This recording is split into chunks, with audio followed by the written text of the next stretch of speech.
Paco, y bienvenido a CESBIMAP. Buenos días, Rubén. Un honor tenerte hoy aquí con nosotros para esta conversación de la postventa. Y para mí es un verdadero privilegio que me hayáis invitado y un placer hablar contigo siempre. Hombre, como referencia, ¿no? 3M, una empresa fundada en 1902, ¿no? Con una larguísima historia, con más de 88.000 empleados a nivel mundial, presencia en más de 100 países y conocidísima por un montón de marcas, ¿no? En nuestro sector quizás la primera aportación vino en 1920 con la lija al agua, que fue Efectivamente. todo un cambio en el sector. En 1930 la cinta adhesiva y así un montón de productos, ¿no? Más de 55.000 que tenéis en la actualidad. Exacto. Pero sobre todo destacaría el PPS, en el que CESBIMAP tuvo su pequeña aportación en las fases finales de desarrollo. Me parece que es un producto todavía bastante innovador, pero ya han pasado casi más de 20 años desde que lo lanzamos al mercado. Hombre, una larguísima trayectoria, ¿no? En España 3M está presente desde el 57, pero como bien dices tú con el PPS, ¿no? La aportación de un profesional como tú desde 2006 incorporado en 3M y ahora mismo con una responsabilidad en la región sur de Europa. Exacto. Pues con todo este background queríamos compartir contigo una conversación sobre la postventa, ¿no? Y la primera pregunta o la primera idea a debatir, ¿no? Y a conversar es ¿cuáles son los retos que tiene la postventa ahora mismo, Paco? Bueno, pues tiene muchos, ¿no? Como cualquier negocio, pero en concreto la postventa, creo que el principal reto ahora mismo, el cuello de botella que se habla en cualquier foro del sector, es el de la falta de mano de obra cualificada. Lo comentamos aquí con vosotros en su momento en el IBIS, si te acuerdas, y he asistido a diferentes foros, no únicamente aquí, en España, también en Francia, y este es un problema cada vez más recurrente, que no afecta únicamente a nuestra industria, pero que, como estamos hablando de lo que estamos hablando, pues es un problema. El reto, desde luego. Sí. Sí que es verdad que lo hemos tratado en más foros, en IBIS, en otras presentaciones, porque al final es verdad que es muy transversal y al final hay muchos sectores que se quejan, pero bueno, nosotros en el nuestro, en la postventa, ¿no? ¿Qué cosas hemos hecho mal en la postventa para que el sector no sea atractivo al talento? ¿O qué deberíamos cambiar de lo que hemos estado haciendo? A ver, dentro de mi humilde opinión, yo creo que es lo que no hemos hecho, ¿no?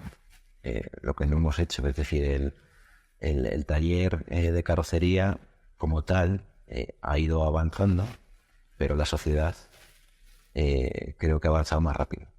Y antes, yo recuerdo perfectamente, porque mi propio padre ha sido chapista. Entonces yo recuerdo como antes el tema del aprendiz, la incorporación de las nuevas generaciones al mundo laboral era de una manera totalmente diferente a lo que es ahora. Ahora la gente joven pues tiene digamos que tiene unas sensibilidades diferentes, unos requerimientos diferentes y realmente el taller creo que no ha evolucionado al mismo tiempo que ha evolucionado la gente joven y no hemos hecho al taller atractivo para que las nuevas generaciones sientan un verdadero apetito o interés por empezar a trabajar en un taller de carrocería o en un taller mecánico, ¿no? Porque el problema afecta exactamente igual también al taller mecánico. Teníamos nosotros en interno hace poco un debate, ¿no? Discusión, no, debate. Solo debate sobre eso, ¿no? A raíz de la modificación de la jornada laboral, de la flexibilidad, de los horarios flexibles, del teletrabajo, ¿no? Que eso es muy complicado de imponer o de aplicar en el taller, ¿no? No te vas a llevar la pieza que tienes que pintar a casa o la soldadura, ¿no? Pero hay medidas que podemos ir tomando, hay propuestas en el sector que ayuden a atraer. Absolutamente, quiero decir, esta que comentas es algo que ya sabemos que está teniendo buenos resultados en algunos talleres y creo que es el momento de verdaderamente, como es un cuello de botella en nuestro sector, de que los empresarios sean realmente creativos en este sentido, más creativos de lo que lo solemos ser para atraer a la mano de obra. Una de las cosas que cambia fundamentalmente entre la gente joven de ahora y la gente joven quizás de nuestra generación es realmente que el balance de la vida personal con la profesional es mucho más importante que lo era quizás para nuestra generación, una generación a lo mejor que tenía más ambición por los retos profesionales, y ahora, sin embargo, el joven valora mucho más, vale, yo trabajo, pero esta es una parcela de mi vida, y luego quiero tener vida personal y quiero realmente no dedicarme a trabajar, quiero trabajar para vivir, ¿no? Vivir para trabajar. Sí, es cierto que Al revés, era mucho más importante esa parte de desarrollo y de encontrar trabajo y de la carrera profesional, y es cierto que se veía de otra manera y ahora cuesta mucho más, ¿no? Por eso, por ejemplo, yo creo que sí que se ha avanzado mucho en los horarios de los talleres, de tener unos horarios mucho más que permiten más conciliación de turnos de 7 a 3, de 8 a 3, ese tipo de cosas pueden ayudar. También la formación, ¿no? Yo creo que al final también ese es otro... Absolutamente, absolutamente. O sea, hay varios factores y yo creo que los talleres podrían aplicar, o sea, varias medidas que podrían aplicar. Estamos viendo algunas de ellas con éxito, como la jornada que comentaba, la jornada continua. Luego también, sin lugar a dudas, el plan de carrera. Un plan de carrera para los técnicos que empiezan en un taller para ser pintores o chapistas, y si el empresario no les incentiva progresivamente para que no se queden únicamente en esa posición, pues eso también implica una falta de motivación para que el profesional se quede contigo. Realmente poder, digamos, ofrecer un plan de entrenamiento, de formación continua al nuevo profesional es algo que permite aumentar el potencial para retener el talento y que el profesional no se te vaya, porque ahora mismo hay mucha oferta, y mucha demanda y poca oferta, ¿no? Es muy complicado, porque además también en la evolución que hay en la sociedad tampoco resulta un sector atractivo ni para la mujer ni para otros colectivos que posiblemente en otras áreas de la sociedad sí que ayudan, ¿no? a compensar esa disminución de atracción de talento, pero en el nuestro no somos capaces. Yo creo que ese también es un punto muy, muy, muy importante, y le he dado muchas vueltas a siempre nosotros, por ejemplo, como padres, queremos que nuestros hijos acaben en un taller de carrocería. O sea, un padre estándar quiere que su hijo acabe en un taller de carrocería. ¿Qué es lo que piensa el padre en un taller? Y ahí vamos al concepto de taller. Normalmente, desgraciadamente para nuestro sector, pero lo que piensa el ciudadano de a pie, y un taller normalmente es un sitio obsoleto, sucio y más, que nosotros sabemos que realmente no lo es y que ha cambiado mucho. Antes lo era más, ahora cambia mucho con la modernización, con la digitalización. Bueno, se van dando pasos, pero realmente la sociedad en general tiene una percepción peyorativa del taller.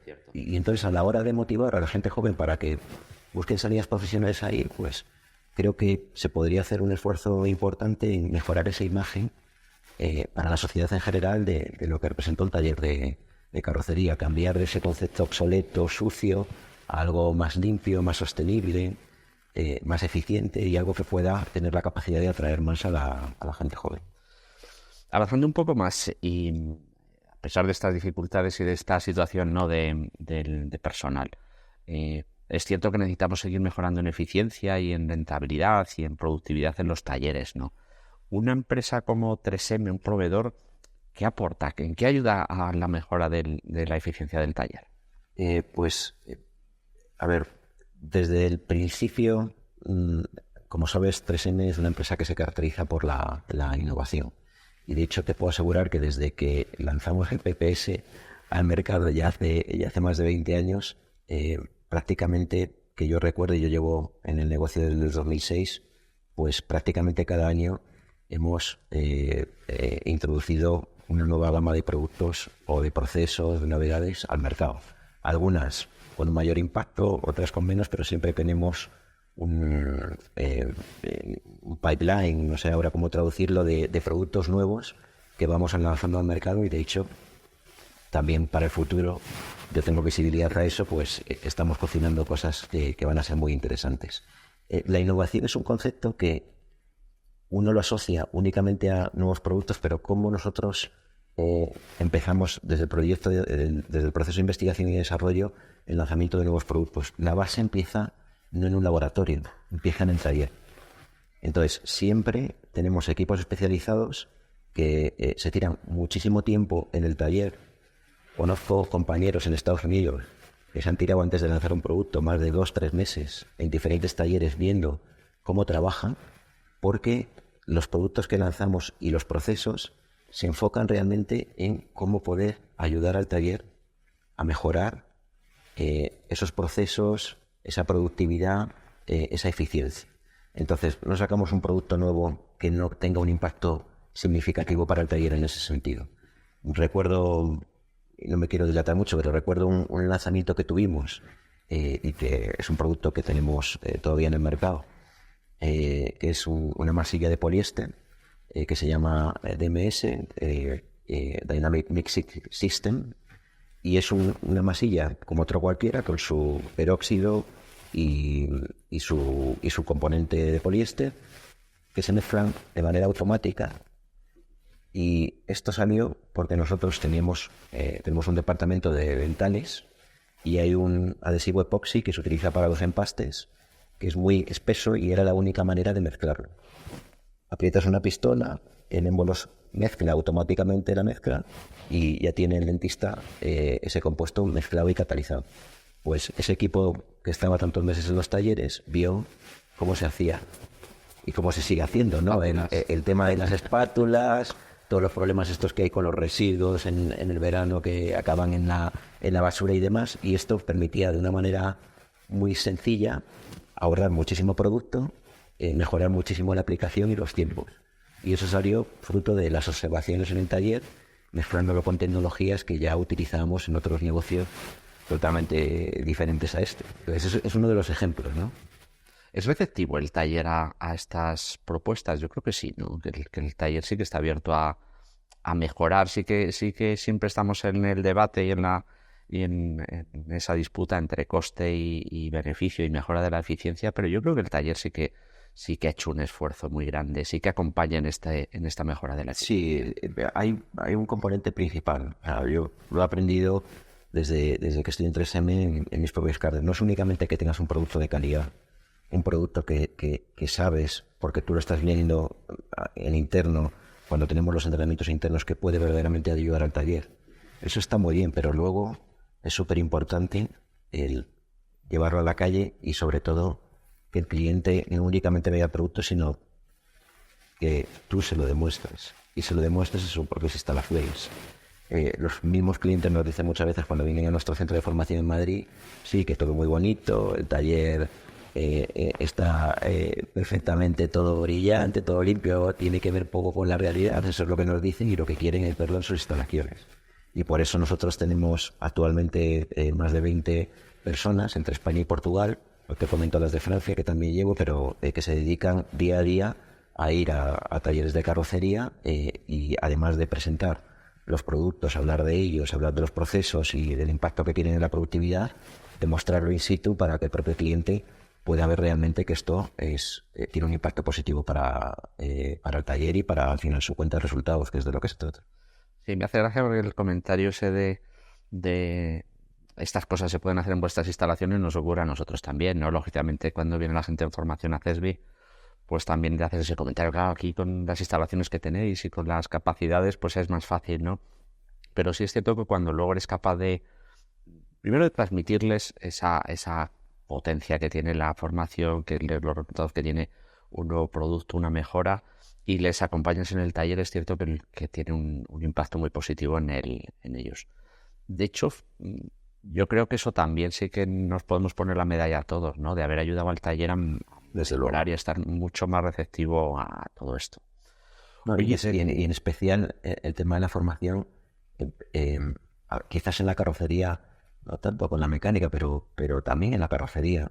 O sea, es muy importante que los talleres siempre sean conocedores, aunque finalmente no adopten las nuevas tecnologías, los nuevos productos, los procesos, que por lo menos sean conocedores siempre de lo que viene, y que sepan que, bueno, prefiero trabajar así, pero sé que esto existe.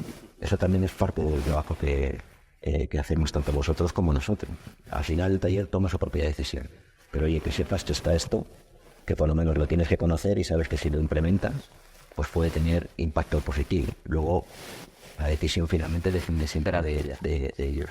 Te iba a preguntar de tu experiencia regional, no solo en España, sino en otros países. ¿Hay algunas otras cosas otras buenas prácticas, otras actividades que hayáis visto tú en otros países, pues no sé, nuestros vecinos portugueses o franceses, que al final parece que también es otra posible referencia, ¿no? Sí, la realidad es que el taller de carrocería, como tal, tú vas a un taller de carrocería en Portugal, un taller de carrocería en España o en Francia, y eso está caballo de rey. No hay una gran diferenciación.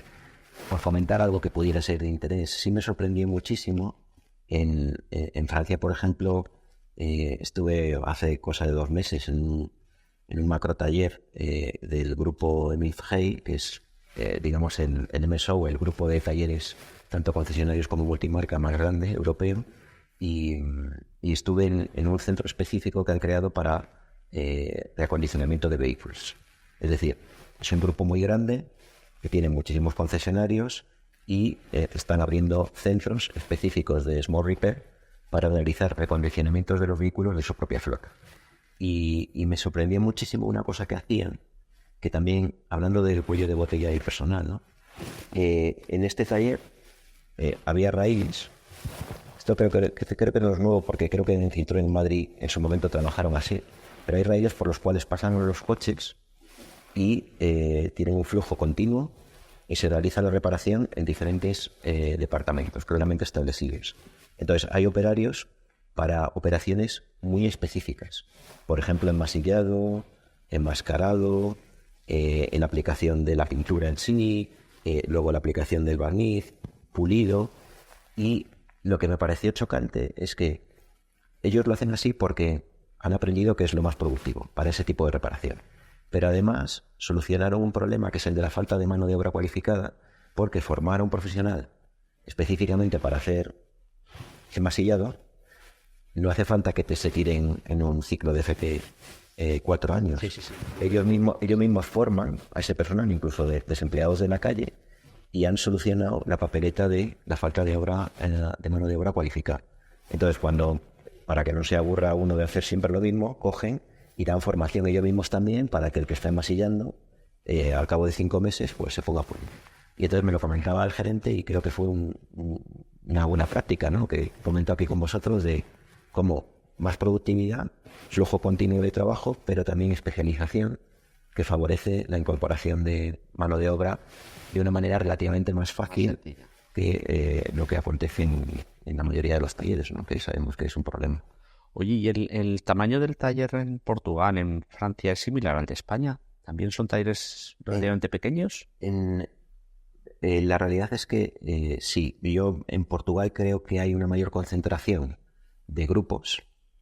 Por ejemplo, está el Grupo Santogal, el Grupo Caetano, el Grupo YAP, que son verdaderamente grandes grupos a nivel nacional. Creo que ese porcentaje es mayor en Portugal de lo que es, por ejemplo, en España o en Francia, pero es verdad que no llevo Italia, pero os comento también, Italia, Francia, España y Portugal tienen una configuración de talleres muy parecida. Hay muchísimo taller, los que llamamos de 2, 3 pintores como mucho. También hay talleres de 4 o 5 pintores para arriba, o técnicos, pero grandes macro talleres hay más bien pocos. Por ejemplo, el extremo contrario en Europa está en Inglaterra. Inglaterra es En Inglaterra hay verdaderos monstruos y grupos de talleres que copan la mayoría del mercado. En ese sentido hay una mayor consolidación. Alemania también. Yo creo que hay una clara diferencia entre centro y norte europeo y nosotros, que somos el sur, incluyendo a Francia. Hay bastante número de talleres y muchos de ellos relativamente pequeños. Sí, por eso lo hemos hablado en otros foros. IBIS, por ejemplo, IBIS Global, que tiene esa visión más mundial, y lo comenta, ¿no?, en el caso de Estados Unidos, el caso de Inglaterra, como grandes iconos de la concentración. Aquí en España, y lo dices tú, y en el sur de Europa no hemos avanzado. Se dijo que íbamos a avanzar cuando la pintura al agua, luego cuando no sé qué, luego el aluminio, y nunca ha habido avances. Y al final el taller sigue sobreviviendo y sigue siendo sostenible. Claro, que la realidad es que los que llevamos mucho tiempo en este sector, yo poco después de empezar en 3M ya escuchaba el comentario: hay demasiados talleres, han pasado casi 15 años y sigue habiendo, es verdad que han cerrado muchos talleres, pero sigue habiendo muchísimos talleres todavía. Y esto, la explicación básicamente es que al final el taller no es que sea el adalid de la rentabilidad. Esa es la realidad. El taller de carrocería no es que sea el adalid de la rentabilidad, pero lo cierto es que sobreviven muchos negocios y desconozco por qué el fenómeno de consolidación se da más en otras culturas que en la nuestra. Es un tema cultural. Yo creo que es un tema. Yo creo que el tema cultural también es importante. Pero bueno, es como es. Al final el mercado nuestro no ha cambiado de manera significativa. Creemos que puede haber consolidación en la distribución, consolidación al final acabará llegando en los clientes finales, pero una cosa es creerlo y otra cosa es verlo. Bueno, no hace mucho lo comentaba yo también con otra empresa, ¿no? La consolidación que está habiendo. Quizás en el sector del automóvil lo ha tenido, reduciéndose el número de grupos.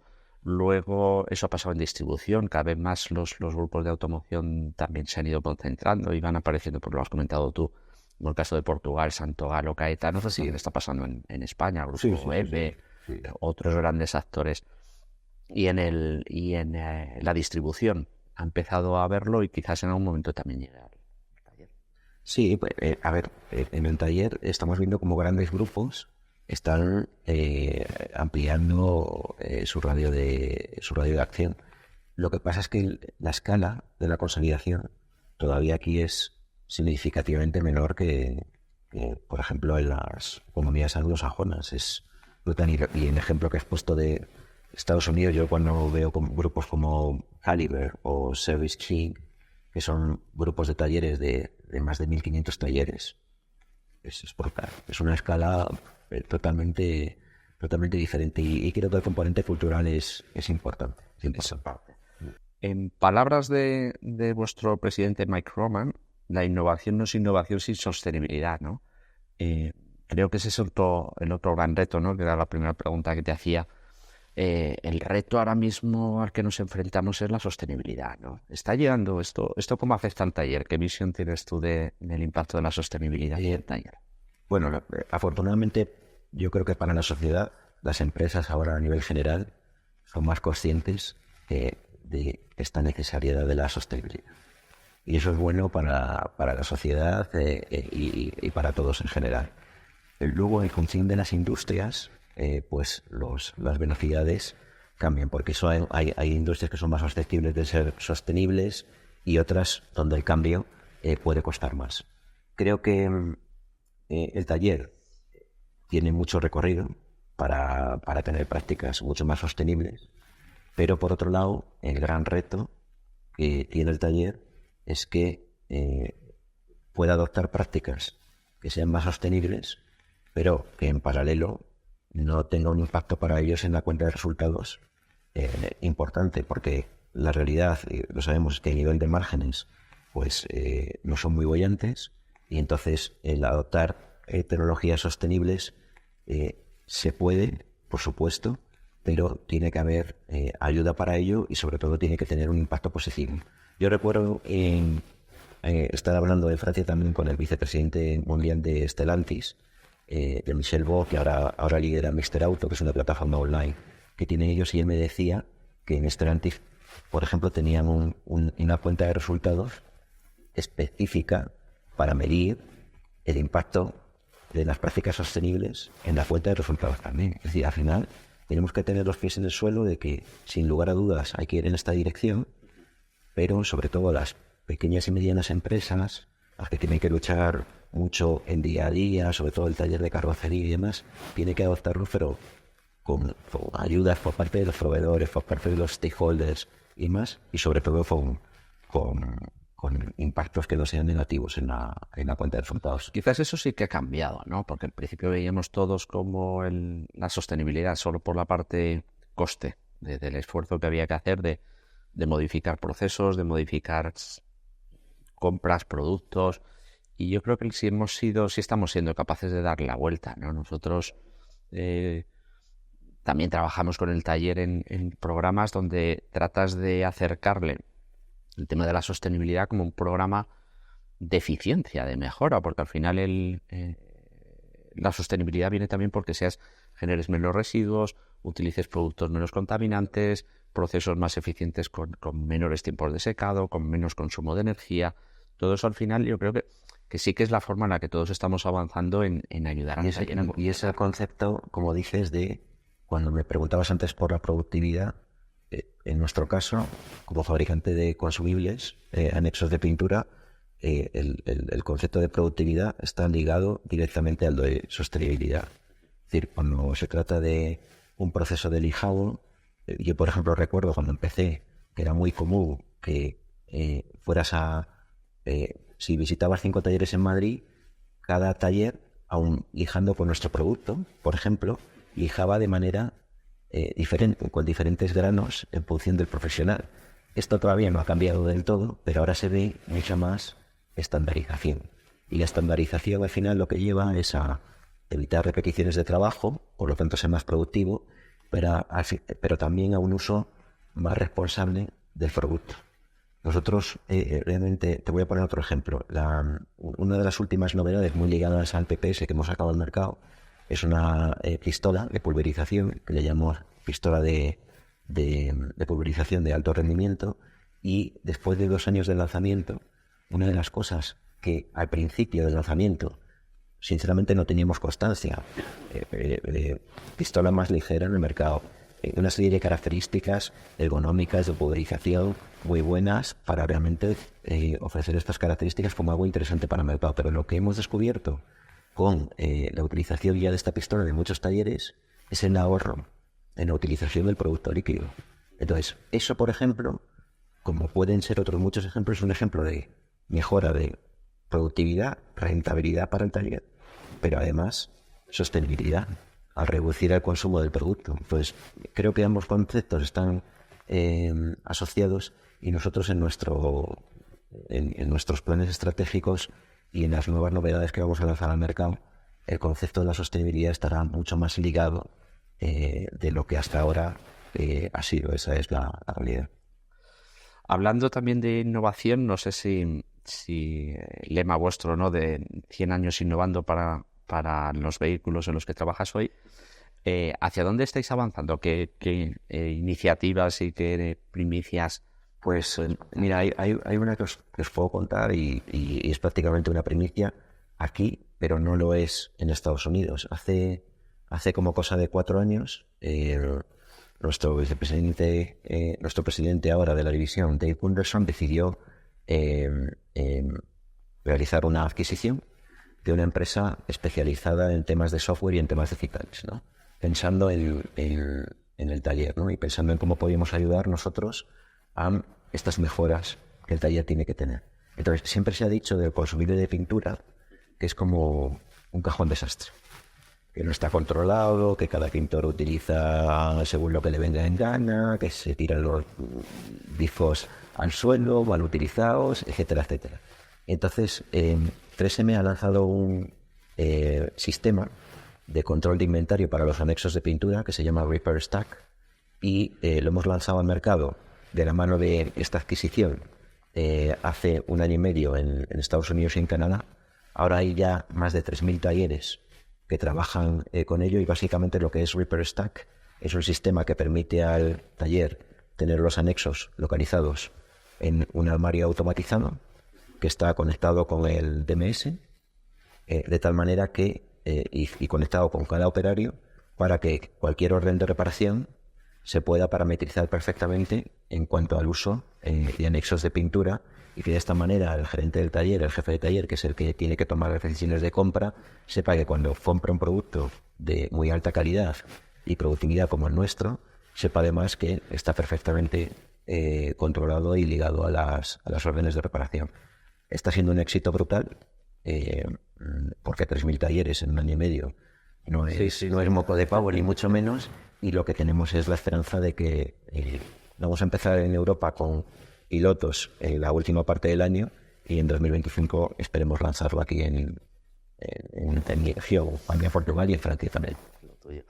Oye, Paco, pues enhorabuena por la iniciativa, por el seguir apostando por la postventa, y sobre todo pues agradecerte estos minutos que nos has dedicado y que compartimos con toda la postventa. Muchísimas gracias, Rubén, a vosotros, a CESBIMA, por la oportunidad.